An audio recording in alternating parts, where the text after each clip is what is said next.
ஜீவனுள்ள தேவனே வரும், ஜீவ பாதையிலே நடத்தும்.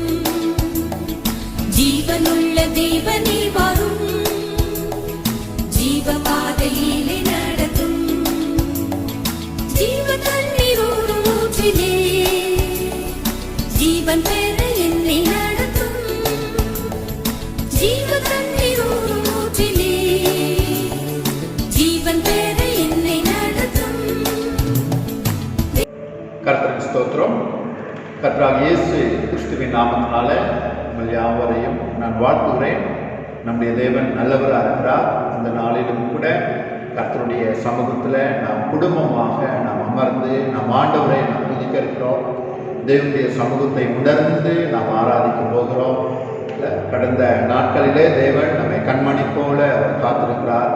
உலகத்தில் பல பிரச்சனைகள் சூழ்ந்திருந்தாலும் அவருடைய பிள்ளைகளாகிய நம்மை கர்த்தர் தற்காத்து அவருடைய வார்த்தைகளின்படி வாக்குத்தத்தங்களின்படி தேவன் நம்மை பாதுகாக்கிறார். இஸ்ரவேலை காக்கின்றதான தேவன் உறங்குவதும் இல்லை தூங்குவதும் இல்லை. ஆகையினால தேவனுடைய பிள்ளைகளை நம் ஆண்டவரை எப்பொழுதெல்லாம் தொழுது கொள்ள நாம் கொடுக்கிறோமோ அப்பொழுதெல்லாம் நம் தேவன் மகிமைப்படுகிறதான தேவன் அதிக மகிழ்ச்சியோடு கூட நம்முடைய ஆராதனையை சுகந்த வாசனையாக முகர்ந்து கொள்ளுகின்றதான தேவன். ஆகையினாலே பரிசுத்த இதயத்தோடு கூட சுத்த மனசாட்சியோடு கூட அவருடைய சமூகத்தில் பாவங்களை அறிக்கை செய்தவர்களாக மன்னிப்பை பெற்றவர்களாக நிதானம் உள்ளவர்களாக எந்த ஒரு ஆர்வரிப்பும் ஆரவாரம் இல்லாதபடி உண்மையாய் தேவனை தொழுது கொள்ளுகின்றதான ஒரு கிருபை உள்ள ஒரு வாழ்க்கையை தேவன் தந்திருக்கிறார். ஆகையினால இந்த நாளிலே நம் வாழ்க்கையில எந்த சூழ்நிலைகளை நாம் கடந்து போனாலும் கர்த்தர் நம் கூடவே இருக்கிறார்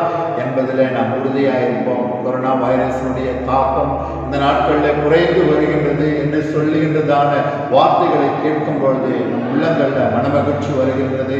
அதே நேரத்தில் அரசாங்கம் சொல்லியதான சட்டத்திட்டங்களுக்கு 144 தடை சட்டம் உத்தரவில் இருக்கின்றபடினாலே அவைகளையும் நாம் மதித்து நாம் வீட்டிலே இருந்து நாம் வெளியே வராதபடி அவசியம் இருக்கும் பொழுது மாத்திரமே இந்த காரியங்களில் நாம் வெளியே வந்து நாம் பார்த்து கொள்வோம். அருமையான தேவனுடைய பிள்ளைகளை நம் வீட்டில் இருக்கும்போது ஒருவருக்காக ஒருவர் நாம் ஜெபிக்கிறதிலும் வேதத்தை வாசிக்கிறதிலும் உறுதியாய் ஆண்டவர் மேலே நம்பிக்கையாக இருக்கிறதிலும் நாம் கவனம் செலுத்துவோமாக. இந்த நேரத்தில் கூட நாம் ஜெபிப்போம். கர்த்தருடைய ஆறுதலையும் ஆண்டவருடைய ஆசீர்வாதங்களையும் சமாதானத்தையும் நாம் பெற்று ஆண்டுடைய வருகை நாள் வரைக்கும் ஆண்டவருக்கு ஜீவனுள்ள சாட்சியாக நாம் வாழ்வோம். தலைகளை வணங்குவோம். பரிசுத்தமுள்ள எங்கள் நல்ல ஆண்டவரே, எங்கள் ஆண்டவராக இயேசு கிறிஸ்துவின் நாமத்தினால் இந்த சமூகத்தில் வருகிறோம். தேவன் நாள் வரைக்கும் செய்த எல்லா சகல நன்மைகளுக்காக உபகாரங்களுக்காக நாங்கள் நன்றி செலுத்துகிறோம். ஆண்டவரே, எங்கள் ஆவி ஆத்மா சரீரங்களை என் ஆண்டவருடைய சமூகத்தில் முற்றிலுமாக எங்களை தாழ்த்தி அர்ப்பணிக்கிறோம். நீர் ஒருவர் தான் எங்களை நடத்துகிறீர் ஆண்டவரே, எங்களை போஷிக்கிறீர், எங்கள் மீது அக்கறை உள்ளவராக இருக்கிறீர் ஆண்டவரே, எங்கள் மீது கரிசனை உள்ளவராக இருக்கிறீர், எங்களை விசாரிக்கிற தேவனாக இருக்கிறீர் ஆண்டவரே, எங்களிடத்தில் அன்பு கூறுகிறவராக இருக்கிறீர், எங்கள் குறைச்சல்களிலே எங்கள் தேவன் நிறைவை உண்டாக்குகிறதான தேவனாக இருக்கிறீர் ஆண்டவரே. மன ரம்மியத்தையும் ஆண்டவரே பலத்தையும் தந்திருக்கிறீர் ஆண்டவரே. ஆவியின் பலத்திற்காக ஆவியானவருடைய நடத்துதலுக்காக நாங்கள் நன்றி செலுத்துகிறோம் ஆண்டவரே. எங்கள் தேசத்திற்காக தேச தலைவர்களுக்காக என் தேவனே எங்கள் தேசத்திலே ஆண்டவரே கொரோனா வைரஸினுடைய தாக்குதலினால பாதிக்கப்பட்டிருக்கிறதான ஒவ்வொரு குடும்ப நபர்களையும் இந்த சமூகத்தில் அந்த குடும்பத்தினருக்காக நாங்கள் செபிக்கிறோம். தேவனே, இதனுடைய பாதிப்பு நிமித்தமாக ஆண்டவர்களாச்சாவே இந்திய தேசம் எங்கும் இருக்கின்றதான ஊரடங்கு ஆண்டவரது நாட்களில் மக்கள் படுகின்றதான அவஸ்தைகள் உங்களுக்கு தெரியுமே. ஆண்டவரே, பிள்ளைகளுடைய தேவைகளை தேவன் தயவாய் சந்திப்பீராக. கர்த்தர் நீர் எங்களுக்கு போதுமானவராக இருக்கிறீர் ஆண்டவர். இந்த நாளில இந்த மக்கள் ஏறெடுக்கிறதான ஜபங்களை தேவன் கேட்டு தேவன் இறங்கி உதவி செய்யும்படியாக ஜெபிக்கிறோம். இந்த நாளிலும் கூட ஆண்டவராச்சாவே இந்த பரிசுத்த ஆராதனைகளை நாங்கள் உண்மை ஆராதிக்க நாங்கள் ஆண்டவரை ஒன்றுபட்டு நாங்கள் கூடியிருக்கிறோம். குடும்பமாக நாங்கள் கூடியிருக்கிறோம். ஆவியானவரை முற்றிலுமாய் பொறுப்படுத்திக் கொள்ளுங்க சுவாமி. ஆண்டவராச்சாவே உங்கள் சமூகத்தில் நாங்கள் துதிக்கின்றதான துதிகள் ஏறெடுக்கின்றதான ஜபங்கள் பாடல்கள் இந்த வார்த்தைகளை கேட்கும் போதெல்லாம் எங்கள் உள்ளங்கள் பொழுது விட்டு எரியுங்க சுவாமி. உமக்காக நாங்கள் ஆண்டவராச்சாவே அப்பா ஆண்டவரை சாட்சி உள்ள வெற்றி உள்ள ஒரு வாழ்க்கை இந்த வருகை நாள் வரைக்கும் வாழ்ந்து தேவனுடைய நாமத்தை நாங்கள் மகிமைப்படுத்துவோம். உமக்கே மகிமை உண்டாகும்.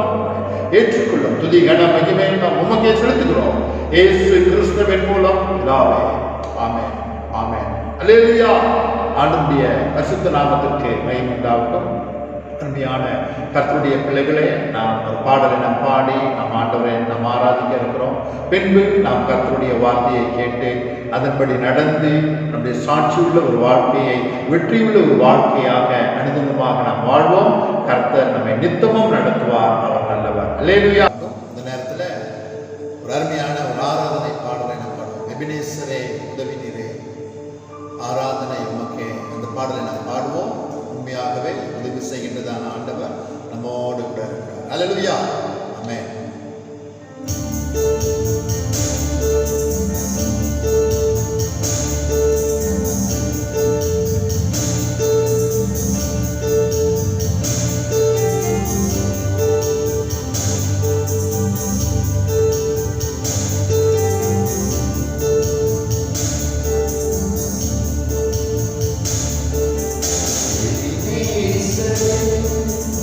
உதவி நீரே,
அருமையான கர்த்தருடைய பிள்ளைகளே, அந்த நேரத்தில் ஆண்டுடைய வார்த்தைக்கு நேராக நாம் கடந்து போவோம்.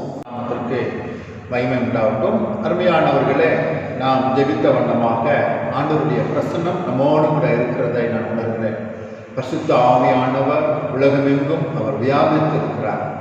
ஆண்டவராக இயேசு கிறிஸ்து உயிர்த்தெழுந்து பிதாவுடைய வலது பாசத்தில் மகிமையிலே அவர் வீற்றிருக்கிறார். அவருடைய பரிசுத்த ஆவியாகிய தேவனுடைய ஆவியை நமக்குள்ளாக அவர் அளித்திருக்கிறார். அந்த தேவனுடைய ஆவியானவர் இன்றைக்கும் நமக்குள்ளே இருந்து ஆண்டவருடைய சகல சத்தியங்களையும் நமக்கு வெளிப்படுத்தி உலகத்தில் இருக்கின்றதான பாவங்களையும் பாவமான காரியங்களையும் நமக்கு உணர்த்தி காட்டி அவைகளிலிருந்து தப்பித்துக் கொள்ள போக்கையும் உருவாக்கி கொண்டிருக்கிறார். அருமையான என் தேவனுடைய பிள்ளைகளே, இந்த நாளிலே ஆண்டவருடைய வார்த்தைக்கு போவதற்கு முன்பாக சில காரியங்களை நான் உங்களோடு கூட பகிர்ந்து கொள்ள விரும்புகின்றேன். என்னவென்றால், இன்றைக்கு பார்த்தீங்கன்னா கொரோனா வைரஸ் அதனுடைய விழிப்புணர்வு விளம்பரங்கள் நம்ம செல்ல எடுத்து ஒருவருக்கு கால் பண்ணும் போதோ அந்த கால் போகின்றது. ஆனால் நமக்கு விழிப்புணர்வு அரசாங்கமானது ஒரு ஒரு குறுகிய ஒரு தகவலை தெரிவிக்கிறார்கள். அதனுடைய வீரியம் என்ன, அதனுடைய அடையாளங்கள் என்ன, அது அந்த அடையாளங்கள் நமக்கு தெரிந்தால் எப்படியா யாரை நாம் அணுக வேண்டும் என்கின்றதான சில விஷயங்களை, அந்த குறு தகவல்களை அந்த அந்த மொபைல் ஃபோன் மூலமாக அறிவிக்கின்றதை நாம் பார்க்கின்றோம். உண்மையான தேவனுடைய பிள்ளைகளை, அதாவது நம் மருத்துவரிடத்தில் நாம் சொல்லும் பொழுது ஸ்டெத்தோஸ்கோப் என்கின்றதான பரிசோதனை கருவி மூலமாக நம்மை பரிசோதிக்கும் பொழுது நம்முடைய உடலில் இருக்கின்றதான பலவீனங்களை அவர்கள் அறிந்து கொள்வார்கள். இதய துடிப்பு சீராக இருக்கின்றதா, இரத்த ஓட்டம் சீராக இருக்கின்றதா, அதையெல்லாம் ஒரு நாடி துடிப்பினுடைய அதாவது அதனுடைய காரியங்களை வைத்து கூட அறிந்து கொள்வார்கள். இவைகள் எல்லாம் ஆரோக்கியத்தை கொண்டு வரும்படியான ஒரு சிகிச்சைக்கு உதவி செய்கின்றதை நாம் பார்க்கின்றோம். அருமையான தேவனுடைய பிள்ளைகளை, கர்த்தருடைய வார்த்தை கூட இந்த நாளிலே நம்மை பரிசோதிக்கின்றது, நம்முடைய வாழ்க்கையை சீர்படுத்துகின்றது. நம்முடைய வாழ்க்கையில அந்த வார்த்தைகள் நம்முடைய வாழ்க்கையில நடைபெறுகின்றதான காரியங்களை அலசி ஆராய்ந்து எங்கே நாம் நன்றாய் ஆரோக்கியமாக இருக்கின்றோம், எங்கே நாம் கவலைக்கிடமாக இருக்கின்றோம், எந்த இடத்துல நாம் அமைதியாக இருக்கின்றோம், எந்த இடத்துல மௌனமாக இருக்கின்றோம், எந்த இடத்துல நாம் ஒழுங்குகின்றவர்களாக இருக்கின்றோம், எந்த இடத்துல விழிப்புணர்வுகளாக இருக்கின்றோம் என்பதை வேத வசனங்களின் மூலமாக நாம் அறிந்து கொள்ள முடியும். அருமையான தேவனுடைய பிள்ளைகளை, ஓசியா என்கின்றதான ஒரு தீர்க்கதரிசி, ஒரு அருமையான ஒரு தீர்க்கதரிசி, அவர் சிறிய சிறிய உதாரணங்களான வார்த்தைகள் மூலமாக அநேக பெரிய விஷயங்களை கொடுக்கின்றதான ஒரு அருமையான ஒரு தீர்க்கதரிசியாய் ஆண்டவர் எடுத்து உபயோகப்படுத்தினார்.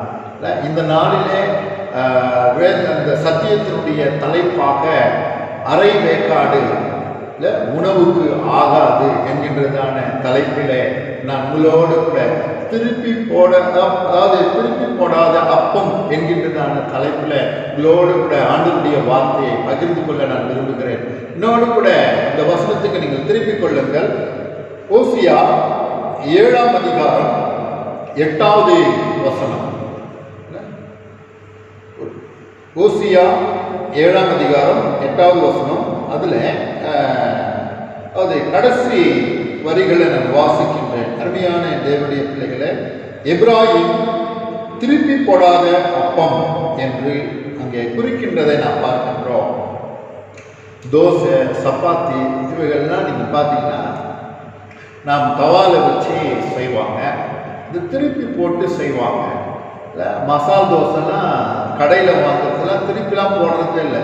ஒரே பக்கமாக பேப்பர் மாதிரி தோசையை விரிச்சுட்டு அது ஒரு பக்கம் வெந்த உடனே அதில் மசாலாவை போட்டுட்டு சுற்றி கொடுக்குறாங்க. ஆனால் இங்கே எப்ராஹிம் என்கின்றதான ஒரு கூட்டத்தாரை குறித்து அவர் சொல்லுகிறார். எப்ராஹிம் என்றால் இஸ்ரவேல் மக்களை குறிக்கின்றது. அருமையான தேவனுடைய பிள்ளைகளை, மறுபடியுமாக நம் ஆண்டுடைய பிள்ளைகள் என்பதை நான் உங்களுக்கு ஞாபகப்படுத்த விரும்புகிறேன். ஜீவனுள்ள தேவனை விசுவாசிக்கின்றதான மக்கள் நாம் தேவனுடைய கிருபையை பெற்றிருக்கின்றோம். அதாவது சங்கீதக்காரன் சொல்லுகின்றான், அதாவது மனிதன் மண்ணாய் இருக்கின்றான். தேவன் மனிதனை பார்க்கும் பொழுது மண்ணாய் இருக்கின்றதான மனிதனாகவே பார்க்கிறான். புல்லுக்கு மனிதனுடைய வாழ்க்கை ஒப்பிடப்பட்டிருக்கிறது. காலையில பூத்து மாலையில மடிந்து போகின்றதான காய்ந்து போகின்றதான பூவுக்கு மனிதனுடைய வாழ்க்கை ஒப்பிடப்பட்டிருக்கிறது. உருவத்தோடு கூட காணப்படுகின்றதான கரும்புகை சற்று நேரத்தில் உருவமில்லாமல் மறைந்து போகின்றது போல மனிதனுடைய வாழ்க்கை இருக்கின்றது. அருமையான தேவனுடைய பிள்ளைகளை, அந்த பரிசுத்தமான தெய்வம், அவ்வளவு வல்லமை நிறைந்ததான தேவன், மகா பரிசுத்த, ஒருவரும் சேரக்கூடாத ஒளிகளை வாசம் பண்ணுகின்றதான அந்த தேவன் அற்ப மனிதர்களாகிய நம்மை நேசிப்பதற்கு அவர் இருக்கின்றதான மகா பரிசுத்தமான சன்னிதானத்தில் நம்மையும் அவரோடு கூட சேர்ப்பதற்காக மனித குலத்தை நேசித்து தெரிந்து கொண்டதான மக்களை நேசித்து நமக்காக இந்த பூமியிலே அவர் வந்ததை நாம் எண்ணி பார்க்க வேண்டும். தேவனுடைய இருதயம் என் மீது அதிக கவனமாக இருக்கின்றதை நான் உணர்கின்றேன். அருமையான தேவனுடைய பிள்ளைகளை நான் உணர்ந்து பேசுகின்றேன். ஆவியின் நிறைவினாலே உங்களோடு நான் பகிர்ந்து கொள்கின்றேன். என்னுடைய வாரங்களை கர்த்தருடைய சமூகத்தில் பயபக்தியால் பேசுகின்றேன். இது விளையாட்டுத்தனமான காரியம் அல்ல, விளையாடுகின்றதான வேலை இல்லை. அருமையான தேவனுடைய பிள்ளையே, கர்த்தருடைய சமூகம் விபரீதமானது, நன்மையானவைகள் மாற்றமல்ல, நம் வாழ்க்கையை சரி செய்யக்கூடியது. அசால்ட்டா நினைக்காதபடி சீரியஸா நினைக்க வேண்டிய நேரத்தில் நாம் வாழ்கின்றோம். கொரோனா வைரஸினுடைய தாக்குதல் இன்றைக்கு உலகத்தை கட்டி போட்டிருக்கின்றதை நாம் பார்க்கின்றோம். எண்ணி பாருங்க, கண்ணுக்கு புலப்படாத அந்த வைரஸனுடைய அந்த தாக்குதல் தொற்று எப்படியெல்லாம் அதிவேகமாக பரவுகின்றதை அதை தடுப்பதற்காக இன்றைக்கு உலகமெங்கும் அநேக தேசங்களிலே, அநேக மாநிலங்களிலே ஊரடங்கு உத்தரவை நாம் பார்க்கிறோம். வீட்டிலே அடங்கு செய்திருக்கின்றதை நாம் பார்க்கின்றோம். அருமையான, ஏன் எனக்கு தொற்று வரக்கூடாது, என் தேச மக்களுக்கு தொற்று வரக்கூடாது என்று சொல்லி தேச தலைவர்கள் எடுத்திருக்கின்றதான முயற்சிகள், உலகமெங்கும் அந்த முயற்சி ஒருவேளை உறுதுணையாக இருப்பதை நாம் பார்க்கின்றோம். அருமையான தேவனுடைய பிள்ளைகளை, ஒரு சரியான ஒரு விழிப்புணர்வு மக்களை காப்பாற்றும் என்றால், தொற்றிலிருந்து மக்களை ஒருவேளை விலக்கி விடும் என்றால், அருமையான தேவனுடைய பிள்ளைகளை, கர்த்தருடைய வார்த்தை அதை விட வீரியமானது என்பதை அறிந்து கொள்வோம். கர்த்தருடைய வார்த்தை நம்மை சரி செய்கின்றதை உணர்ந்து கொள்ள வேண்டுமே, நம்மளை பரிசோதிக்கின்றதை உணர வேண்டுமே. அருமையான தேவனுடைய பிள்ளைகளை, இது பயபக்தியான ஒரு வேலை. சிந்தியுங்கள். வீட்டில் அமர்ந்திருக்கிறதான ஒவ்வொருவரும் சிந்தியுங்கள். நீங்கள் சிந்தியுங்கள். மறுபடியும் நான் சொல்லுகின்றேன், உங்களுடைய வாழ்க்கையை அலசி பாருங்கள், ஆராய்ந்து பாருங்கள். அப்பா அம்மாலாம் உங்களுடைய வாழ்க்கைக்கு உதவி செய்ய முடியாது, பிள்ளைங்க உதவி செய்ய முடியாது, கணவர் உதவி செய்ய முடியாது. உங்களுக்கு அருமையான மனைவி பாருங்களேன், அருமையான கணவன் பாருங்களேன், மனைவியார் உதவி செய்ய முடியாது. உங்களுடைய ஆவிக்குரிய நிலைமையை குறித்து ஆண்டவர் அதிகமாய் பாரப்படுகிறார் என்பதை இந்த வேலையில நான் சொல்லிக்கொள்ள விரும்புகின்றேன். இன்றைக்கு எத்தனையோ பேர் டிவிக்கு முன்னாடி உட்கார்ந்துட்டு நிறைய செய்திகளை பார்க்கிறாங்க, தப்பே கிடையாது. நிறைய பாடல்களை பார்க்கிறாங்க, தப்பே கிடையாது. அவைகளெல்லாம் ஒருவேளை உங்களை மகிழ்ச்சியாக்கும் என்றால், அவைகளெல்லாம் உங்கள் நேரத்தை எப்படியாக நேரத்தை போக்குவதற்கு உதவி செய்யும் என்றால், அருமையான தேவனுடைய பிள்ளைகளும் தனிப்பட்ட ஒரு வாழ்க்கையை குறித்தான விழிப்புணர்வு உங்களுக்கு தேவைதானே? சற்று யோசித்து பாருங்கள். என்ன செய்து கொண்டிருக்கிறோம்? உலகத்தில் ஏன் உயிர் வாழ்கின்றோம்? யாருக்காக உயிர் வாழ்கின்றோம்?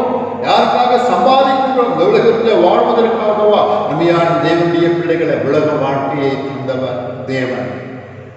எந்த தேவன் உலகம் தோன்றுவதற்கு முன்பாகவே நம்மை முன்குறித்திருக்கிறார் என்று சொல்லி வேதம் சொல்லுகின்றது.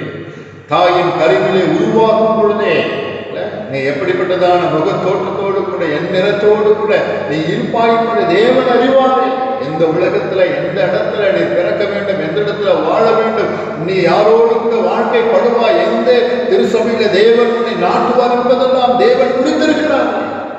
தேவனுடைய தோட்டமாகிய திருசபையிலே ஆண்டவர் உன்னை அனுமதித்திருப்பார் என்றால், தேவனுடைய பிள்ளையாய் உன்னை வைத்திருப்பார் என்றால், நீ பாக்கியம். கர்த்தர் உன் மீது அதிக கவனம் உள்ளவராக இருக்கிறார் என்பதை அறிந்து கொள். எப்ராயிம் என்கின்றதான கிறிஸ்துவ மக்கள், ஆவிக்குரிய இஸ்ரவேல் மக்கள், பிரஜாதியான இஸ்ரவேல் மக்கள் தான் அருமையான தேவனுடைய பிள்ளைகளை, பரலோக ராஜ்யத்தினுடைய பிரஜைகள் என்பதை நம் நினைவிலே மறுபடியுமாய் வைத்துக் கொள்ள வேண்டுமே. உலகத்தின் காரியங்களுக்காக நாம் பிறக்கவில்லை, உலகத்தில் உள்ளவர்களும் அன்பு கூறாதவர்கள் என்று சொல்லி வேதம் சொல்லுகின்றன. என் ஆண்டவராகிய என் தேவன் எவ்வளவு அன்புள்ளவராக இருக்கிறார். அருமையான தேவனுடைய பிள்ளைகளை, இந்த வாழ்க்கையில ஆண்டவருக்காக மேன்மையான ஒரு வாழ்க்கையை வாழ்ந்து தேவன் கொடுத்திருக்கின்றதான விசுவாச ஓட்டத்தில் நேர்மையும் நீதியும் பரிசுத்தத்தையும் காத்து கொண்டவர்களா, தேவனுடைய நாம மகிமைக்காய் வீர ஒரு வாழ்க்கை வாழ்ந்து தேவனுடைய நாமத்தினுடைய சாட்சியை மற்றவர்கள் அறிந்து கொள்ள செய்யவே இந்த ஒரு வாழ்க்கையை ஆண்டவர் தந்திருக்கிறார். இன்றைக்கு எவ்வளவு மணி நேரங்களை நாம் வீணடிக்கிறோம். வேணும் வீட்டில் இருக்கிறது எடுத்து படிப்பதே கிடையாது. ஜெபிப்பது என்பது தெரியும், நம் ஜெபிப்பதே தெரியாது. நிறைய நேரங்களில் நம் நேரங்களை வீணடிக்கிறோம், தூங்குகிறோம். வீட்டில் அமர்ந்து கொண்டு கர்த்தருடைய வார்த்தையை கேட்கின்றதான் தேவத்திலே சற்று கவனமாயிருங்கள், விழித்துக் கொள்ளுங்கள். தூங்குகிற நீ எழுந்துக்கொள், படுக்கையை விட்டு எழுந்துக்கொள். மேலே இருக்கின்றதான தூசிகளை உதறி போடுவோம். கர்த்தருடைய வார்த்தைக்கு நேராக நாம் வருவோம். தேவன் சீக்கிரம் வரப்போகிறார். இயேசு கிறிஸ்துவினுடைய வார்த்தைகள் நிறைவேறிக் கொண்டிருக்கிறது. உன் வாழ்க்கையை குறித்து, உன் குடும்பத்தை குறித்து தேவன் கொடுத்திருக்கிறதான, உன் திருசபையை குறித்து தேவன் வைத்திருக்கிறதான, உன் தேசத்தை குறித்து, உன்னை சூழ்ந்திருக்கின்றதான மக்களை குறித்து தேவனுக்கு ஒரு திட்டம் உண்டு. உன்னை வைத்து ஒரு திட்டம் வைத்திருக்கிறார். அது உனக்கு தெரியுமா? அந்த திட்டத்தின்படி நீ வாழ விரும்புகிறாயா? தேவனுடைய வார்த்தை உன்னை பரிசோதிப்பதற்கு இடமளிக்கிறாயா? ஒரு விழிப்புணர்வை நீ புரிந்து கொள். உலகத்தை அடக்கி போட்டிருக்கின்றதான அந்த வைரஸ், அதனுடைய விழிப்புணர்வு தேசம் எங்கும் எவ்வளவு வேகமா நாம் விரும்பியோ விரும்பாவோ நாம் அதை கடைபிடிக்கிறோமே, வீட்டில் அடங்கி இருக்கிறோமே. தொற்று குறித்து, இந்த உயிரை குறித்து ஐயோ நான் சாகக்கூடாது என்று சொல்லி நாம் அஞ்சுகின்ற ஒரு வாழ்க்கையை வாழ்கின்றோமே. தவறு கிடையாதுங்க. எல்லாம் ஆண்டவர் நம்மை வாழ வைக்கின்றவர். இயேசு கிறிஸ்து ஜீவனை தருகின்றவர். கர்த்தர் எவ்வளவு நல்லவர் என்பதை கொஞ்ச நேரம் ஆராய்ந்து பாருங்கள். இன்றைக்கு கூட கர்த்தருடைய வசனம் என்னை சரிப்படுத்தும் என்றால் நான் ஆண்டவருக்கு அடிமையாக விரும்புகின்றேன் என்கின்றதான ஒரு ஒப்படைவு வாழ்க்கையில தேவையே. சரியான ஒரு தீர்மானம் ஆண்டவர் உன்னிடத்திலிருந்து எதிர்பார்க்கிறார். நீ சிறியவன் என்று எண்ணாத, சிறு பிள்ளை என்று சொல்லி நீ உன்னை மட்டுப்படுத்திக் கொள்ளாத. அருமையான பெற்றோரை உன் பிள்ளைகளை சிறு பிள்ளைகளாக பார்க்காதீங்க. அவர்கள் தேவனுடைய பிள்ளைகள். வருங்காலத்தில் ஊழியர்களாக தேவன் அவர்களை எழுப்புவார். தேச தலைவர்களாக தேவன் எழுப்புவார். தேசத்தை ஆளுகின்றதான உயர் அதிகாரிகளாக தேவன் வைப்பார். அவர்களுக்கு ஞானத்தையும் அறிவையும் கல்வியையும் தேவன் கொடுப்பார். தேவன் நினைத்தது ஒரு காலம் தடைபடாது. அருமையான தேவனுடைய பிள்ளைகளே, நீ உன்னை பிள்ளைகளை குறித்து உனக்கு இருக்கின்றதான அறிவை காட்டிலும் தேவன் படைத்தவருக்கு எவ்வளவு இருக்கும் என்பதை அறிந்து கொள். ஆகையினால இங்கே இப்ராஹிம் திருப்பி போடாத அப்பம், வேலைக்காவாத உணவு, வேலைக்காவாதவர்களா நம்ம போகாதபடி இருக்க கர்த்தருடைய வார்த்தை இன்றைக்கு பரிசோதிக்க இருக்கின்றது. அதன்படி வாழ விரும்புகிறாயா? உண்மையான தேவனுடைய பிள்ளைகளை இன்றைக்கு எவ்வளோ கொண்டாட்டங்கள், எவ்வளோ விஷயங்கள்லாம் நினச்சி மனுஷன் எதையோ நினச்சி வேலை இல்லை, அது இல்லை, எல்லாம் உண்டுதான். ஆத்துமாவை குறித்து உனக்கு அக்கறை உண்டா? ஆண்டவராக இயேசு கிறிஸ்து உன்னை தேடி வந்தாரு, உனக்காக பரலோகத்தில் பறிந்து உன்னையே நினைச்சுக்கிட்டு இருக்காரு. அவரை பத்தி எப்பயாவது யோசிக்கிறியா? உன் கவலெல்லாம் உலகத்தை பத்தி தானே இருக்குது. சம்பாதியம் போயிடுச்சுதான், மறுபடியும் வருமே. உன் ஆத்மா வீணாயிடுச்சு, உன்னை நீ சரி பண்ணிக்காம போயிட்டா, ஒருவேளை மரணம் உன்னை சந்திக்கும் என்றான். உன்னுடைய முடிவு எங்கே இருக்கும் என்பதை யோசி. அருமையான தேவனுடைய பிள்ளைகளை, ஒரு சில உதாரணங்களை நான் உங்களோடு கூட வேத சத்தியத்தின்படி பகிர்ந்து கொள்ள நான் விரும்புகின்றேன். வீணான காரியங்களை பேசி அழுகுவதை காட்டிலும் ஆண்டவர் உன்னை ஆசீர்வதிப்பார், இப்படி ஆக்குவார், அப்படி ஆக்குவார், அதெல்லாம் ஆக்குவார், அதெல்லாம் ஒரு பங்கு இருக்குதுங்க.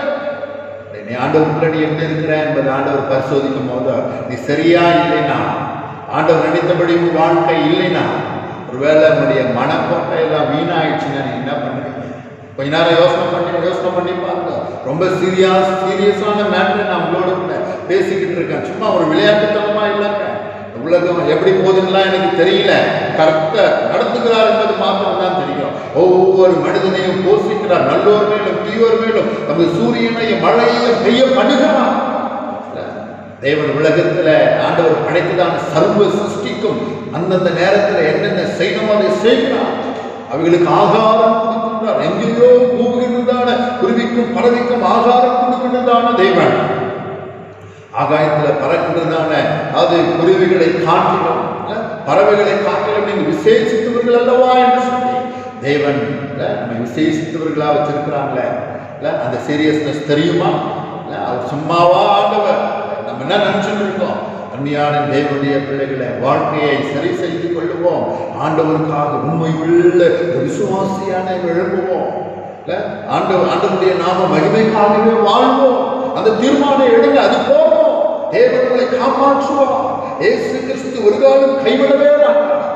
ஆண்டவர் நினைத்தால் உங்களை மேலாக்குவார், கீழாக்காமல் உயர்த்துவார், வாழாக்காமல் தலையாக்குவார். அற்புதமான சிருஷ்டியாய் நாம் இருக்கின்றோமே, நாம் பேசுகின்றோம், கண்கள் மூலமாக பார்க்கின்றோம், செவி மண்டலங்கள் எல்லாம் வேலை செய்கின்றது, எல்லாவற்றையும் சரியா இயக்குகின்றதான தேவன் என் வாழ்க்கையின் மேல எவ்வளவு அக்கறையா இருப்பார். சாதாரணமான இந்த உடம்பு உடல்நிலையில் அந்த தொற்று நோய் தொற்று வரும் என்று சொல்லி எவ்வளவு விழிப்புணர்வோடு கூட, அதை எவ்வளவு பாதுகாப்போடு கூட, அதாவது போட்டு கை கழுவுறதும் வெளியே போயிட்டு வந்தா எவ்வளவு தூய்மையா இருக்கணும், இல்ல முகக்கவசத்தை போட்டுக்கணும், என்னென்னவோ நம்ம எவ்வளவு பாதுகாப்பா இருக்கணும்ட்டு எவ்வளவு விதிகள் இந்த மாதங்கள்ல நீங்க நினைச்சு பாருங்க. மனிதன் எவ்வளவு மாறி இருக்கிறான் என்பதை பார்க்க, மாசு படைத்திருக்கின்றதான இடங்கள் எல்லாம் மாசு தெளிந்து சுத்தமா இருக்கின்றன. அருமையான மனிதனே, என்னுடைய இருதயமானது மாசு படிந்த நிலையிலேயே என்னுடைய மேல் சரீரத்தை நான் பாதுகாக்க நான் முயற்சிப்பேன் என்றால் என் ஆத்மா அழிந்து போகும் என்றால் நான் எவ்வளவு செய்தோம், என்ன பலன் உண்டு? அருமையான கர்த்தருடைய பிள்ளைகளை, என்னை கேட்டுக்கொண்டிருக்கின்றதான தேவனுடைய ஆண்டவர் நம்மை நேசிக்கின்றார் என்பதை அறிந்து கொள்ளுங்கள். கர்த்தர் எவ்வளவு உண்மையுள்ளவர் என்பதை அறிந்து கொள்ளுங்கள். தனிப்பட்ட நம்முடைய வாழ்க்கையின் மேலே தேவன் அதிக கவனம் வைக்கிறார். தேவன் உனக்கு தந்திருக்கின்றதான பெற்றோர்களை நீங்கள் மதியுங்கள், நேசியுங்கள், நல்ல அன்பிலே வளருங்கள், குடும்பமாய் சேர்ந்து ஆண்டவரை ஆராதியுங்கள், பிளான் பண்ணுங்க. உங்க பிள்ளைகளுக்காக வருங்காலத்துக்கு பிளான் பண்ணணும் துடிக்கிறீங்களா? உங்களுடைய பர்சனல் லைஃப்ல ஆவிக்குரிய வாழ்க்கையில வளர்வதற்காக பிளான் பண்ணுங்க. நான் இன்னைக்கு இவ்வளவு சுத்தமா இருக்கிறேன், இன்னும் சுத்தமா இருக்கணுமே, ஆண்டவர் உணர்த்தி காண்பிப்பார் என்றால் ஆண்டவரே முழங்கால் படிட்டு ஜெபியுங்க. ஆண்டவரே இன்னும் என் இதயத்தை நான் உனக்கு முன்பாக திறந்து காட்டுகின்றேன், எனக்குள்ள இருக்கின்றதான தவறுகளை உணர்த்தி காண்பியும் ஆண்டவரே என்று கேளுங்க.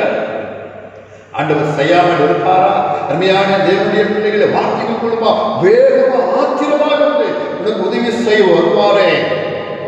இன்றைக்கு அநேக தேவ மக்களுடைய வாழ்க்கையை பார்க்கும் பொழுது திருப்பி கூடாத அப்பப்போல் இருக்கிறதை நாம் பார்க்கின்றோமே. அருமையான தேவனுடைய பிள்ளைகள், அதனுடைய அர்த்தம் என்ன?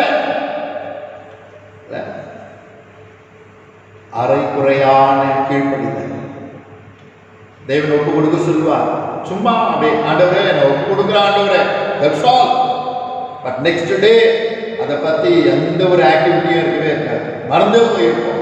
அதை விட ரொம்ப மோசமானது சீரியஸான மேட்டர் நினைச்சிட்டு இருப்போம். வேற எதையாவது ஆண்டவர் அப்படிலாம் சொன்னா ஒப்பு கொடுத்துருக்காப்பல ஆண்டவர் அதே கவனிச்சுட்டு இருப்பார். நீ செய்த பொருத்தனையின் மேல தேவன் கவனமா இருப்பார். வாயிலிருந்து வருகின்றதான வார்த்தையை தேவன் கவனிப்பார். எதை பார்த்துட்டு இருக்க, செல்ல எதை யாரோட பேசிட்டு இருக்க, உன்னுடைய தனிப்பட்ட வாழ்க்கை எப்படி இருக்கிறது, உன்னுடைய பர்சனல் லைஃப் யாரும் இல்லாத பொழுது நீ என்ன மாதிரி நீ வாழ்ந்துட்டு இருக்க, எல்லாவற்றையும் ஆண்டவர் பார்த்து கொண்டே இருக்கிறாரு. அருமையான தேவனுடைய பிள்ளைகளை, அந்தரங்கமான பாவங்கள் ஆண்டவருக்கு முன்பாக வெளிரங்கமா இருக்கிறது. கொஞ்ச நேரம் உணர்ந்து கொள். அப்பா அம்மா பார்க்காத அநேக விஷயங்களை தேவன் உன் வாழ்க்கையில பார்க்கிறாரு. பிள்ளைகள் பார்க்காத அநேக விஷயங்களை அருமையான பெற்றோர்கள் வாழ்க்கையில தேவன் பார்க்கிறாரு. கர்த்தர் எவ்வளவு நல்லவர் என்பதை அறிந்து கொள்ளுங்கள். விட முடியாத எத்தனை பாவங்கள், பாவமான பாவ பழக்கங்கள் வாழ்க்கையில் இருக்கிறது என்பதை எண்ணி பாருங்கள். சவுளுடைய வாழ்க்கையில சவுல் ராஜாவா இருந்த பொழுது நடந்த ஒரு சங்கதியை நினைப்பூட்ட விரும்புகின்றேன். 1 சாமுவேல் 15ஆம் அதிகாரம் 13வது வசனத்திலே நான் பார்க்கும் பொழுது, நான் கர்த்தருடைய வார்த்தையின்படியே செய்தேன் என்று சொல்லி சாமுவேல் தீர்க்கதரிசி இடத்துல சொல்லுகின்றதை நாம் பார்க்கின்றோம். அருமையான தேவனுடைய பிள்ளைகளே, கர்த்தர் சாமுவேல் தீர்க்கதரிசி மூலமா சவுல் ராஜா என்ன செய்யணும் என்ன செய்யக்கூடாது என்பதை ஆண்டவர் தெளிவாய் பேசினார். ஒரு ராஜாவுடைய கடமை ஆண்டவர் சொன்னார் அப்படின்னா ராஜா அந்த கடமையை ஆற்ற வேண்டும். தேவ மக்களோடு தேவன் பேசுவார் என்றால் தேவ மக்கள் இந்த காரியங்களை நிறைவேற்ற வேண்டுமே. நம் மீது விழுந்த கடமை அல்லவோ. கொஞ்ச நேரம் யோசனை பண்ணி பாருங்க அருமையான தேவனுடைய பிள்ளைகளே. 1 சாமுவேல் 15:13 நான் கர்த்தருடைய வார்த்தையின்படி எல்லாம் செய்தேன் என்று சொல்றாரு. 1 சாமுவேல் 15ஆம் அதிகாரம் 7-9 நீங்க வேதத்தை திறந்து படிச்சு பாருங்க. கர்த்தர் சாமுவேல் மூலமா சவுல் ராஜாவுக்கு என்ன சொன்னார் என்பதை பாருங்க. அமலேக்கியர் அவர்களையும் அவர்களுடைய ராஜாவையும் அவருடைய ஆடு மாடுகள் அத்தனையும் ஒன்றும் வைக்காதீர்கள் என்று சொல்லி ஆண்டவர் எல்லாம் சங்காரம் பண்ணுங்க, ஒண்ணு கூட தேவையில்லை, சபிக்கப்பட்டது. அமலேக்கியர் என்று சொல்லும் பொழுது மாம்சத்தின் கிரியைகளை குறித்து அது சொல்லுகின்றது. அருமையான தேவனுடைய பிள்ளைகளை, மாம்சத்தின் கிரியைகளை தேவன் அருவருக்கிறார். மாம்சத்தின் கிரியைகள் வெளியிறங்கமா இருக்கிறது என்பதை வேதம் சொல்லுகின்றது. அருமையான தேவனுடைய பிள்ளைகளை என்ன சொல்றான் பார்த்தீங்களா? நான் ஆண்டவர் சொன்னபடியெல்லாம் செஞ்சுட்டேன் அப்படின்னு சொல்றான். ஆனால் ஆண்டவர் சாமுவேலோடு கூட 1 சாமுவேல் 15ஆம் அதிகாரம் 10-11 சொல்றாரு. ஆண்டவர் நான் ராஜாவா சவுலை ஆக்கினதற்காக மனஸ்தாபப்படுகிறேன் என்று சொல்லி ஆண்டவர் சாமுவேல் தீர்க்கதரிசியோடு சொல்றார். அவன் என்னை விட்டு திரும்பினான், பேச்சு கேட்கணும்னு விரும்பல, எங்கேயோ கோத்திரங்கள்ல அவனுடைய கோத்திரம் கீழான கோத்திரம், சிறிய கோத்திரம். இவருடைய வம்சம் ரொம்ப சிறிய ஒரு வம்சம். தேவன் அங்கிருந்து அவனை எடுத்து ராஜாவாக்கினாரே.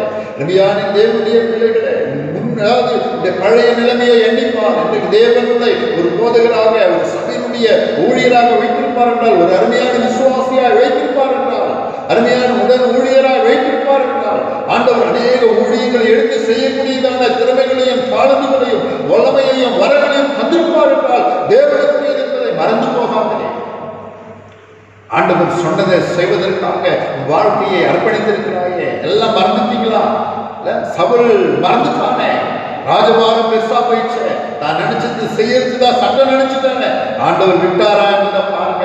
அருமையான தேவனுடைய பிள்ளைகளை, கர்த்தர் நம்ம நேசிக்கிறதுனால கர்த்தனமோடு கூட பேசுகின்றார் என்பதை மறந்து போகாதிருங்க. ஆண்டவர் சொல்றாரு, ராஜாவா சவுலை ஆக்கினதுக்காக நான் மனஸ்தாபப்படுறேன். 2வது சொல்றாரு, அவன் என்னை விட்டு திரும்பி போயிட்டா, என் வார்த்தைகளை நிறைவேறாமல் போனானே என்று சொல்லி ஆண்டவர் வேதனை பண்றாரு. அறகுறையான ஒரு வாழ்க்கை, மேல்தோற்றம் கிறிஸ்துவன் போல, உள்ளே கிறிஸ்து அல்லாத அந்தி கிறிஸ்து போல, ஆண்டவருக்கு விரோதமான சூழ்நிலைகள் எல்லாம் கீழ்ப்படியாத அந்த ஆவி, பின்வாங்கி போகின்றதான அந்த ஆவி, என்ன நடக்க போகுது? கஷ்டமா வாழ்ந்துங்களா? ஆண்டவருடைய வார்த்தை வந்தும் அதன்படி வாழாத ஒரு வாழ்க்கை. சில காரியங்கள்ல ஆண்டவருக்கு பிரியமா நடக்கிறது, சில காரியங்கள்ல ஆண்டவருக்கு பிரியமில்லாமல் நடப்பது. அருமையான தேவனுடைய பிள்ளைகளை, அந்த ஆவியை உடையவன் தான் சவுல். அவன் திருப்பி போடாத அப்பம் போன்ற ஒரு வாழ்க்கையை அறவே காண வேலைக்கு ஆவாதவனா போயிட்டானே. ஆண்டவர் அவனையும் ராஜபாரத்தையும் மனைவிட்டு நீக்கினார். அவன் ஒன்றுமில்லாமல் எவ்வளவு அமலேக்கிய கையிலே அவன் மாண்டு போனான். அருமையான தேவனுடைய பிள்ளைகளே, யாக்கோபின் நிருபத்தில் 2ஆம் அதிகாரம் 10வது வசனத்துல நீங்க பாத்தீங்கன்னா, நீங்க ஒன்றிலே தவறினாலும் எல்லாவற்றிலும் குற்றவாளியாய் இருப்பார். என்ன அருமையான வார்த்தை! ஞாபகம் மனப்பாட வசனமா வைத்துக் கொள்ளுங்கள். எல்லாம் செஞ்சு ஒன்றை நம்ம செய்யாமல் இருக்கலாம். ஒன்றிலே அசுத்தம் உள்ளவர்களாக இருப்போம் அப்படின்னா, மேலான கிரைகள்லாம் கரெக்டாக இருந்து இருதயத்தை சுத்தம் இல்லாதவர்களாக காத்துக்கொள்வோம் அப்படின்னா நான் வேஸ்ட்டுங்க.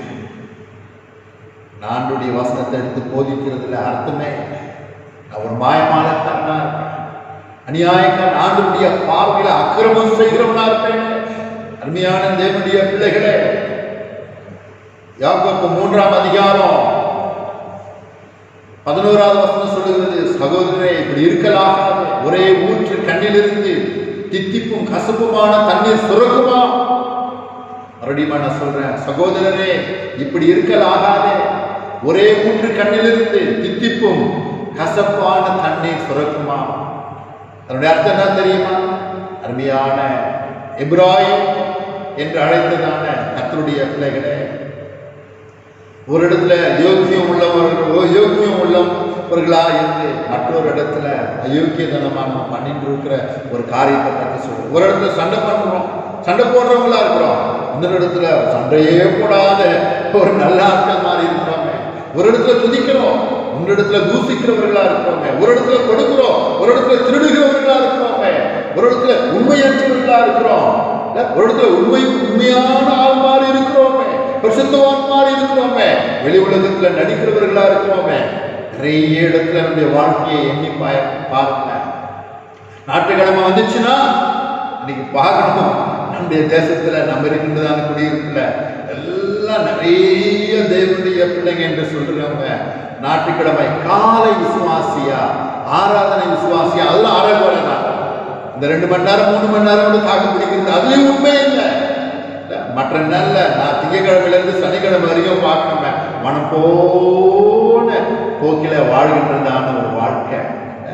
அது என்ன ஒரு வாழ்க்கைங்க? அதுதான் அவனுடைய வசனம் சொல்லுகிறது, ஒரே ஊற்று கண்ணிலிருந்து தித்திப்பும் கசப்புமான தண்ணீர் சுரக்குமா? அருமையான தேவனுடைய பிள்ளைகளே, ஆண்டவருடைய வசனங்களை எண்ணி பாருங்கள். கர்த்தர் எவ்வளவு நல்லவர் என்பதை நினைத்துக் கொள்ளுங்கள். கர்த்தர் அப்படிப்பட்டவர்களை மாயக்காரரே என்று அழைக்கிறாரே. மத்தேயு 23ஆம் அதிகாரம் 23வது வசனத்துல நீங்க பாத்தீங்கன்னா, 15வது வாக்கியத்துல நீங்க பாத்தீங்கன்னா, 7வது வசனமும் 3வது வசனத்துல நீங்க படிச்சு பாத்தீங்கன்னா, ஒவ்வொன்றிலும் ஆண்டவராக இயேசு கிறிஸ்து அவருடைய மனசுல இருக்கின்றதான காரியங்களை ஆண்டவர் வெளிப்படுத்துறாரு. ஆண்டவர் ஒன்று எதிர்பார்க்கிறாரு, வேறு விதமா இருக்கிறத பத்தி பேசுறாரு. குற்றத்தாலும் எந்தையும் சீரகத்தில் எல்லாம் கூட தசமபாகம் செலுத்துவார், ஆனால் எளியவனை ஒடுக்குவார். ஒருவனை தங்கள் மதத்தில் சேர்ப்பதற்காக சமுத்திரத்தையும் கடந்து செல்வர், பூமியெங்கும் சுற்றுவார்கள், அதன் பிறகு அவனை குறித்து கவலைப்படார். நின்று நேரம் ஜெபம் பண்றவங்களா இருப்பாங்க, போதுகிறார்கள் விரும்புவாங்க. கர்த்தர் சொல்லுவாரு, ஆனா அதன்படி செய்ய மாட்டாங்க. அருமையான தேவனுடைய பிள்ளைகளை, இப்படிப்பட்டதான ஆவி எனக்குள்ள இருக்கும் அப்படின்னா நான் வேலைக்காவாத கிறிஸ்தவனா இருப்பேன், திருப்பி போடாத ஒரு அப்பமான ஒரு வாழ்க்கையா இருப்பேன், நான் மாயமானக்காரனா இருப்பேன். இந்த வசனம் என்னை பரிசோதிக்கின்றது. ஆண்டவர் என்னோடு கூட பேசுகிறார். அருமையான சகோதரனே, சகோதரி, என்னை கேட்டுக்கொண்டிருக்கின்றதான அருமையான வாலிபர்களே, என்னை கேட்டுக்கொண்டிருக்கின்றதான அருமையான முதியோர்களே, ஊழியம் செய்கிறவர்களே, சற்று யோசனை செய்து பாருங்க. எந்த மாதிரி உலகத்துக்கு ஒத்த வயசு தரிக்கிறோமா? மற்றவங்கள பார்க்காத, மற்றவங்க பெருமையா என்ன நினைக்கிறேன். உன்னை பத்தி ஏதோ பேச, ஆண்டவர் உன்னை பத்தி என்ன நினைச்சிட்டு இருக்காரு மாத்திரமே நினைவு கூறுங்க. ஆண்டவர் அதைதான் விரும்புகின்றார். அருமையான தேவனுடைய பிள்ளைகளே, முழு இதயத்தோடு கூட அவரிடத்துல அன்பு கூற வேண்டும், முழு இதயத்தோடு கூட அவரிடத்துல சேர வேண்டும், குடும்பமாய் ஆண்டவரை சேவிக்க வேண்டுமே, ஆண்டவருக்கு உண்மையான பொருத்தனைகள்ல உண்மையாய் இருப்போங்க. கர்த்தர் நல்லவர் என்பதை நீங்கள் அறிந்து கொள்ளுங்கள். இன்றைக்கு எத்தனை பேருடைய வாழ்க்கையில பார்த்தீங்கன்னா சுயநலம் உள்ளவர்களா நாம் இருக்கிறோமே. நாம், நம்முடைய குடும்பம், நம்ம பிள்ளைங்க நம்ம நல்லா தான் போதும் நினைக்கிறோமே. ஆண்டவரை எப்படியாவது நினைக்கிறாங்க. மத்தேயு 7ஆம் அதிகாரம் 11வது வசனத்துல பார்த்தீங்கன்னா, ஆண்டவராக இயேசு கிறிஸ்து நமக்கு ஒரு டைட்டில் பேர் கொடுக்கிறாரு, கொள்ளாதவர்களாகிய நீங்கள் உங்கள் பிள்ளைகளுக்கு நல்ல ஈவுகளை கொடுக்க அறிந்திருக்கும் பொழுது பரமபிதா நலமான ஈவுகளை அருளாதிருப்பது எப்படி என்று சொல்லி நான் பார்க்கின்றோமே. அருமையான தேவனுடைய பிள்ளைகளை இயேசு கிறிஸ்து சொல்றாரு, அப்படிப்பட்டதான மனநிலைகளை நமக்குள்ளே இருக்கும் அப்படின்னா ஆவியானவர் உணர்த்தி காண்பிப்பார் என்றால் ஆண்டவராகிய இயேசுவே என்று சொல்லி அவருடைய பாதத்தில் நாம் அணிவோம். இன்றைக்கு கூட இயேசு கிறிஸ்துவுடைய ரத்தம் நம்மை அது சுத்திகரிக்க உண்மையுள்ளதா இருக்கிறது. என்னுடைய மனசாட்சியை சுத்திகரித்து அவருக்கு ஏற்ற பிள்ளையாய் வாழ வைக்க உதவி செய்கின்றது. உண்மையான தேவனுடைய பிள்ளைகளை கர்த்தர் எவ்வளவு நல்லவர் என்பதை ருசித்து பாருங்கள். ஒருவனும் இரண்டு எஜமான்களுக்கு ஊழியம் செய்யக்கூடாது. ஒருவனை பற்றி கொண்டு மற்றவனை அசட்டை பண்ணுவான். தேவனுக்கும் உலக பொருளுக்கும் ஊழியம் செய்ய உங்களால் கூடாது என்று சொல்லி ஆண்டவராக இயேசு கிறிஸ்து சொல்லியிருக்கிறாரே. ஒன்று, கிறிஸ்துவர்களாகிய நாம் தேவனுக்கு பரிபூர்ணமாய் கீழ்ப்படிய வேண்டும். இதுதான் தேவன் சொல்லுகின்றதான காரியம். என்னை ஆளுகின்றதான தேவன் இயேசு கிறிஸ்துவாய் இருக்க வேண்டுமே. உலகம் என்னை ஆளும் என்றார், உலக சிந்தை எனக்குள்ளே இருக்கும் என்றார், உலகத்தினுடைய காரியங்களில் நான் மூழ்கி இருப்பேன் என்றார், அதிக மணி நேரம் தேவனுடைய சமூகத்தை விட்டு உலகத்திலேயே நான் கிடைப்பேன் என்றார். நான் ஒரு முடிவுக்கு வரணும். நான் உலக பொருள் தான் எனக்கு எஜமானா இருக்குது, உலகம் தான் எனக்கு எஜமான், நான் ஆண்டவருடைய பேச்சு கேட்காதவனா இருக்கிறேன் என்பதை முடிவுக்கு வரணுமே. ஆண்டவர் அதுதான் சொல்றார். அருமையான தேவனுடைய பிள்ளைகளை, இப்படிப்பட்டதான நிலைமைகள் தீமையான சக்தியா இருக்கிறது. உன்னையே கண்ட்ரோல்ல வாழ்க்கை இல்லாம போயிடுமே. பொருளாசத்துக்கு உள்ள வந்துடுமே, பண ஆசை உள்ள வந்துடுமே. எல்லா தீமைக்கும் வேறா இருக்கிறது. அந்த பண ஆசை உள்ள வந்துச்சுன்னா உன் வாழ்க்கை க்ளோஸ் ஆச்சு. ஐஸ்வர்யத்தின் மயக்கம் இருக்கும் அப்படின்னா ஆண்டவருடைய வசனம் உனக்குள்ள கிரியை செய்யவே செய்யாது. கிரியை செய்யப்படாதபடி வசனங்களை எடுத்து வெளியே போட்டுட்டேன். விசுவாசத்திலிருந்து வழி விலகி போயிடுவையே. ரொம்ப ஜாக்கிரதையா இருக்க வேண்டிய சூழ்நிலை. இன்னொரு உதாரணத்தை நான் சொல்ல விரும்புகிறேன். யெகூ என்கின்றதான ஒரு மனிதனை ஆண்டவர் தெரிந்து கொண்டார். ஏன் தெரியுமா? அருமையான தேவனுடைய பிள்ளைகளை, ரெண்டு விஷயத்துக்காக ஆண்டவர் அவனை தெரிந்து கொண்டார். இஸ்ரவேலிலே ராஜபாரம் செய்ய வேண்டும். பாருங்க, ராஜா ஸ்தானத்துல யெகூ என்கின்றதான ஒரு சாதாரண ஒரு மனிதனை தேவன் தெரிந்து கொள்கின்றார். இரண்டாவது காரியம் என்ன தெரியுமா?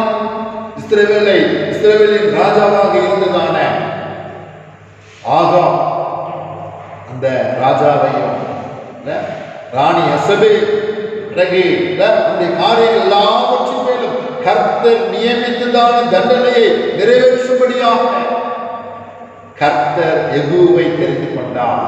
பாருங்க, ஷார்ப்பா ஏன் யெகூ ஆண்டவருக்கு இரண்டு விஷயம். ராஜபாரம் செய்யணும்.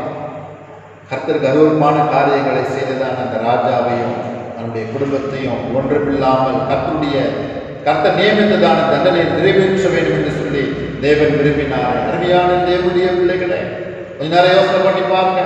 2 ராஜாக்களின் புஸ்தகம் 10ஆம் அதிகாரம் 10வது வசனத்திலையும் 11வது வசனத்திலையும் நீங்க பாருங்க. கர்த்தர் அவன் குடும்பத்தாருக்கு விரோதமாய் சொன்னதான காரியங்கள் அவன் சொல்றான். யெகூ சொல்றான். அவன் சொல்லுகிறதான காரியங்கள் கர்த்தர் ஆகாபின் குடும்பத்தாருக்கு விரோதமாய் சொன்ன வார்த்தைகளில் ஒன்றும் தரையிலே விழவில்லை என்று சொல்லி அவன் அறிக்கை செய்தான். என்ன சொன்னாரோ நான் எல்லாவற்றையும் செய்தேன் என்று சொல்லி யெகூ சொல்லுகின்றதை நாம் பார்க்கின்றோம். அருமையான தேவனுடைய பிள்ளைகளை, அவன் என்ன செய்தான்?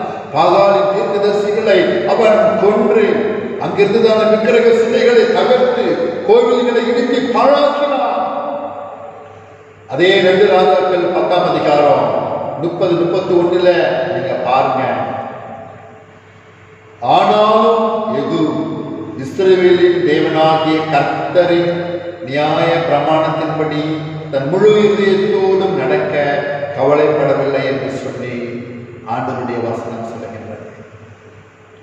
ஒரு இடத்துல எல்லாம் செஞ்சுட்டான், நல்ல பெயர் அவனுக்கு, ஆண்டவர் விரும்பாத காரியங்கள் எல்லாத்தையும் என்னென்ன தண்டனை கொடுக்கணும். ஆனா அவனோட பர்சனல் லைஃப்ல நியாய பிரமாணத்தின்படி செய்ய வேண்டியதெல்லாம் செய்யறதுக்கு கவலைப்படவே இல்லை, செய்யவே இல்லை.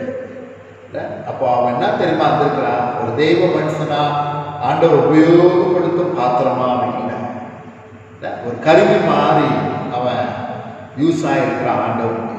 பார்த்தீங்களா? கொஞ்ச நேரம் ஆண்டவருடைய கரத்துல ஒரு கருவியா இன்ஸ்ட்ருமெண்டா இருந்திருக்கிறான். மோளா இருக்குது, அடிக்க சத்தம் வரும், அடிக்காம போங்க, சத்தம் போயிடும். ஒரு இன்ஸ்ட்ருமெண்ட், இசை கருவிகளை இசைக்கிறவர்கள் இசைக்கும் பொழுதுதான் சத்தம் வரும். அப்புறமா அது உபயோகம் இல்லாம போயிடுமே. அருமையான தேவனுடைய பிள்ளைகளே, நான் இந்த நேரத்தில் ஆண்டுடைய செய்தியை முடிக்கும் முன்பாக உங்களுக்கு நான் ஒரு அழைப்பை விடுக்கிறேன். இயேசு அழைக்கிறார். ஆண்டவராகிய தேவன் உங்களை நேசிக்கிறார். அருமையான சகோதரனே, சகோதரி, இந்த உலகத்தில் நீங்க பார்த்தீங்கன்னா இன்னைக்கு எத்தனையோ பேர் ஊழியத்தை வியாபாரம் செய்யறாங்க, வியாபாரமயமாக்கிட்டாங்க. பணத்துக்காக பல விதங்கள்ல பல கோணங்கள்ல பல கிறிஸ்துவ மக்களை வஞ்சிக்கின்றதான ஆவி உள்ளதான எத்தனையோ கள்ள தீர்க்கதரிசிகள், கள்ள போதகர்கள் இன்றைக்கு இறங்கி இருக்கிறாங்க. மீடியாக்கள்லாம் பெரிய பெரிய மனுஷன மாதிரி தோன்றுவாங்க. ஆனா உங்க வீட்டில் இருக்கிறதான பணத்தின் மேல குறியா இருப்பாங்க. பலவிதமான எந்தெந்த முறையெல்லாம் பிளான் பண்ணுவாங்க. எப்படியெல்லாம் மீட்டிங் நடத்தலாம், எப்படியெல்லாம் பணம் சம்பாதிக்கலாம் யோசிப்பாங்க. அருமையான தேவனுடைய பிள்ளையே, கர்த்தர் உனக்கு நியமித்திருக்கிறதான ஓட்டத்தை குறித்து உனக்கு கவலை இருக்கிறதா என்பதை யோசித்துக்கோ. உன் ஆத்துமா மேலே தேவன் பாரமா இருக்கிறத அறிந்து கொள். தேவன் உன்னை வைத்திருக்கிறதான கர்த்தருடைய தோட்டத்திலே நீ கனித்தர வேண்டுமே. அங்குமிங்குமாக உன் சிந்தனையை சிதறடிக்காத. கள்ள போதகர்களும் கள்ள தீர்க்கதரிசிகளும் இன்றைக்கு நிறைந்திருக்கிறார்கள். நல்லா இருந்தது மெசேஜ் ஓடி போயிடாத. கர்த்தர் நியாயம் இருக்கின்றதான வேலை வந்திருக்கின்றது. அருமையான தேவனுடைய பிள்ளைய ரொம்ப உஷாரா இருக்க. அருமையான திருசபை மக்களை ரொம்ப உஷாரா இருக்க. உங்களுக்கு நேரம் கிடைக்கும் போதெல்லாம் உங்க கையில போன் இருக்குது, பாருங்க, எடுத்து கர்த்தர் உங்களுக்கு தந்திருக்கின்றதான நடத்திப்புக்காரர்கள் போதகர்கள் உங்களோட கூட இருக்கிறாங்க என்பதை பாருங்க. ஒருவேளை சபைக்கு வர முடியும்னா எடுத்து தினந்தோறும் பேசுங்க, ஜெபம் பண்ணி கொள்ளுங்க, உங்களுடைய காரியங்களை பகிர்ந்து கொள்ளுங்க. கர்த்தர் உதவி செய்ய, கர்த்தருடைய வார்த்தையின்படி நடத்த கர்த்தர் தந்திருக்கின்றதான ஆவியானவர்களை சரியா நடத்துவாங்க. சீர்கெட்டு போகாதீங்க. உங்களை யாவது ரொம்ப உஷாரா பாதுகாத்துக் கொள்ளுங்க. ஆண்டவர் என்கிட்ட அதை பேசினார் இதை பேசினார்னு சொல்லிட்டு சத்தம் கூட உங்களுக்கு ஆண்டுடைய சத்தம் மாறி இருக்கும் போது உஷாரா இருங்க. அருமையான தேவனுடைய பிள்ளைகளே, கர்த்தர் நன்மை செய்கின்றவரா இருக்கிறாரு. அருமையான வாலிபர்களே, ஆண்டவருக்காக இந்த நாள்ல என்ன செய்ய போறீங்க? ஒரு டைரி எடுங்க, பிளான் பண்ணுங்க, ஜபம் பண்ணுங்க. அப்போ கொஞ்ச நாள்ல இதுக்குதான இந்த லாக்டவுன் பீரியட்லாம் ஊரடங்குலாம் அடங்கி போயிடும். ஊரடங்கு உத்தரவெல்லாம் தளர்த்திய பொழுது ஃப்ரெஷ்ஷான கழுகு எப்படி அப்படியே அடங்கி இருக்கும் பொழுது, காத்திருக்கும் பொழுது எல்லா பலங்களையும் இழந்து புதிய பலத்தோடு எழுப்பி வருவது போல நீ எழுப்பி வரணுமே. ஜப வாழ்க்கை வல்லமையா எழுப்பி வரணுமே. எந்த ஒரு ஆவிக்குரிய பெருமை வராதபடி பார்த்துக்கோ. எந்த விஷயத்திலையும் ஜப காரியங்களையும் சரி, கர்த்தருடைய வேதத்தை சொல்லுகின்ற காரியங்களையும் சரி, மற்றவர்களோடு கூட ஆவிக்குரியவர்கள் ஒப்பிடாதீங்க.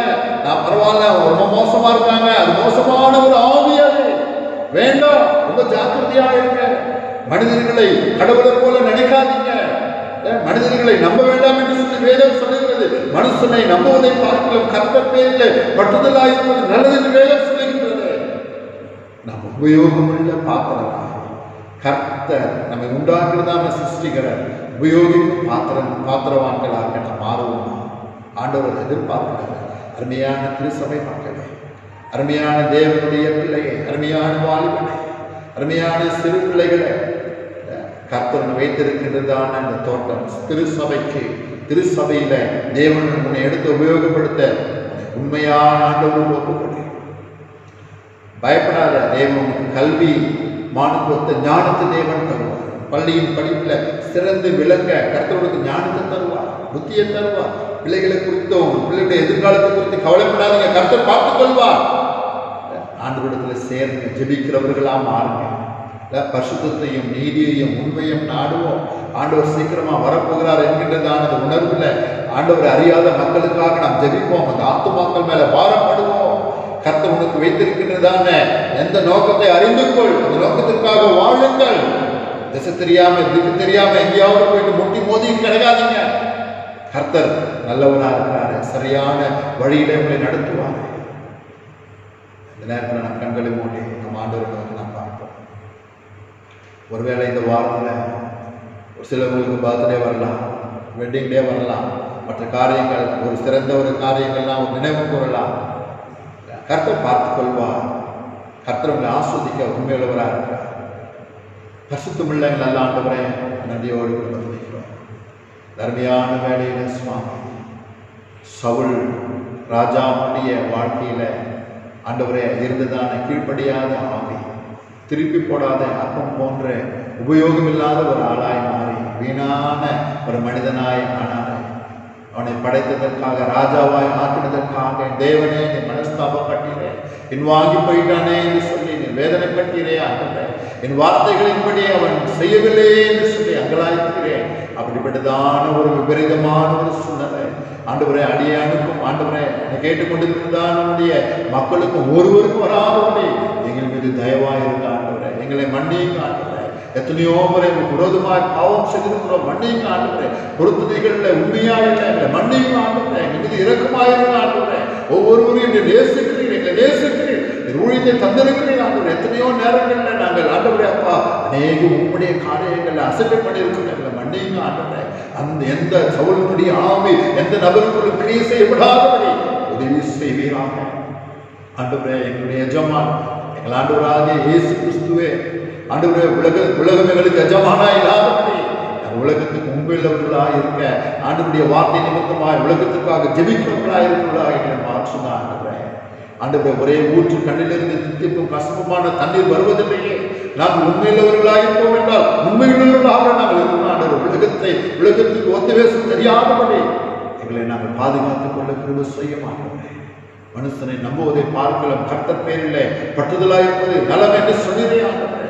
உலகத்தில் எங்கள் காதுகளில் விழுகின்றதான கள்ள தீர்க்கதரிசிகளுடைய வார்த்தைகளும் கள்ள போதகர்களுடைய வார்த்தையும் எங்களை வஞ்சிக்காதபடி தேவன் தந்த வார்த்தைக்காக, தேவன் தந்த சபையின் மீது பக்தி வைராக்கியத்தோடு நாங்கள் ஓட கிருபை செய்கிறோம்.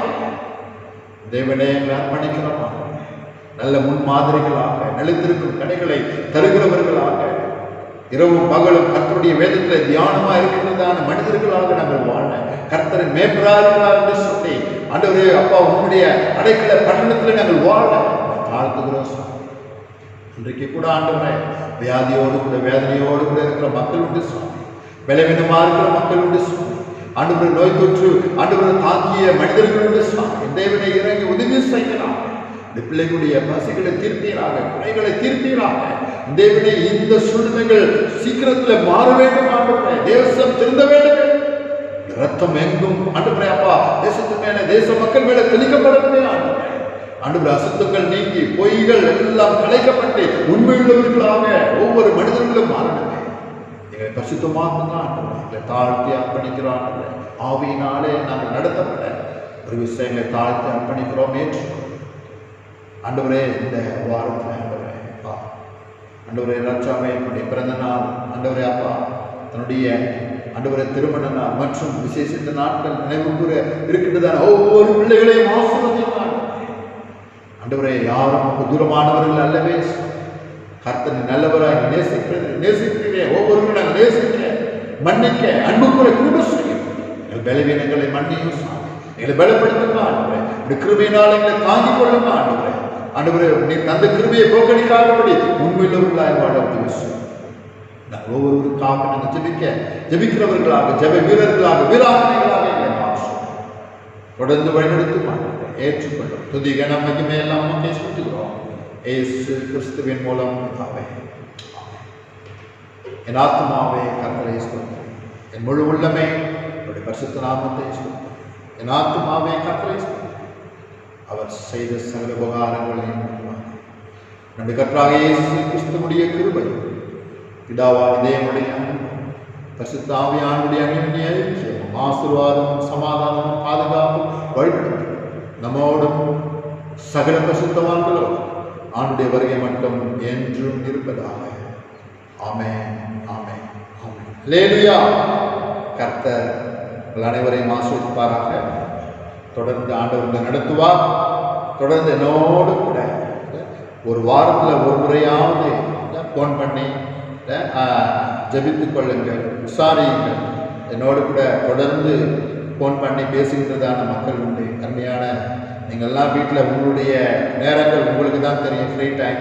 அந்த நேரத்தில் இல்லை உங்களுக்காக பாரப்படுகின்றதான ஆண்டவர் தந்திருக்கின்றதான போதகர்கள் ஊழியக்காரர்களை நினைச்சு கொள்ளுங்க. இல்லை அவர்களுடைய உதவி உங்களுக்கு தேவை. ஆவிக்குரிய உதவியை ஆண்டவர் தர இந்த நாட்களில் வைத்திருக்கிறார். தொடர்ந்து செபியுங்கள். கர்த்தர் உங்களை ஆசீர்வதிப்பார். கர்த்தருக்கு ஸ்தோத்திரம். அல்லேலூயா.